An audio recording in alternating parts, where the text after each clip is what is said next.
Hi bro, this is విన్ను. మీరు చూస్తున్నారు విన్ను talks.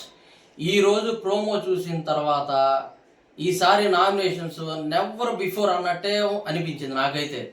Immanuel Bharani గారిని నామినేట్ చేసినప్పుడు భరణి గారు డిఫెండ్ చేసుకున్న విధానం, అగ్రెషన్, ఇది కథ మనకి భరణి గారిలో కావాల్సింది.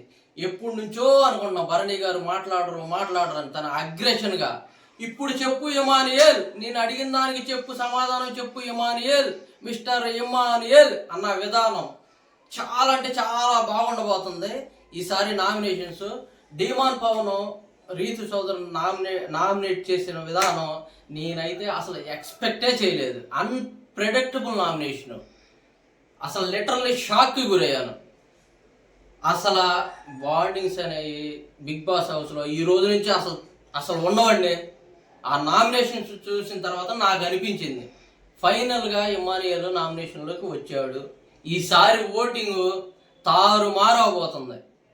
లీస్ట్లో ఉన్న వాళ్ళు హైయెస్ట్లోకి, టాప్లో ఉన్న వాళ్ళు లీస్ట్లోకి ఏమైనా జరగవచ్చండి. అసలైన బిగ్ బాస్ విన్నర్ ఈ రోజు నుంచి ఎవరనేది తేలబోతుంది.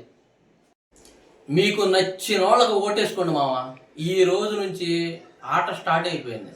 ఇంకా కొన్ని వారాలే ఉన్నాయి. బిగ్ బాస్ విన్నర్ అనేది మీ చేతుల్లోనే ఉంది. మీరే మీకు నచ్చిన వాళ్ళకి ఓటేసుకొని గెలిపించుకోవాల్సిన బాధ్యత మీ మీదే ఉంది. ప్లీజ్ మీ సపోర్ట్ నాకు కావాలి మామ. Please like, share, comment, subscribe చేయడం మటుకు మర్చిపోమాకండి.